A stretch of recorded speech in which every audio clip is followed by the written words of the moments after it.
Kailangan mga 10,000 cubic meters na lupa ang tatanggalin nila doon sa bundok. Kaya nilang palabasin yan ng mga 50,000, even 100,000 pa eh.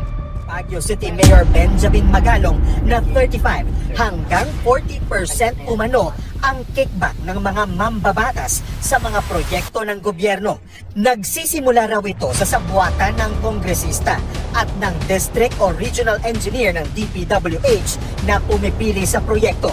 Ang paborito nila, especially yung mga nakalubog na flood control project, dahil yung mga sheet piles, yung mga nilalagay sa ilalim, basta o yung mga tatanggalin ng mga silt, talagang nakalubog lahat yan. Yan, pwede nilang paglaruan. Paborito rin daw yung mga road opening at solar lights project.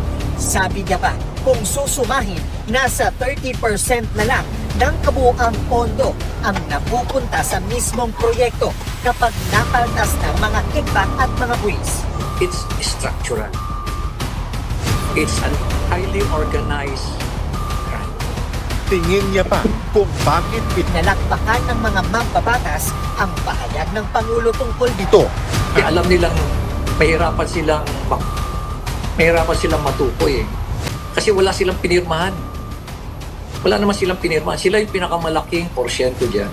Pero wala silang pinipirmahan. Dahil yan ang arrangement eh. Sindikato eh. Organized crime nga eh.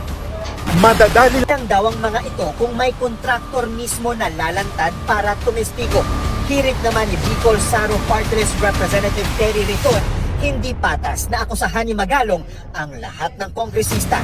Kaya maganda raw kung tumestigo na lang mismo ang alkalde sa isang pagdinig sa Kamara.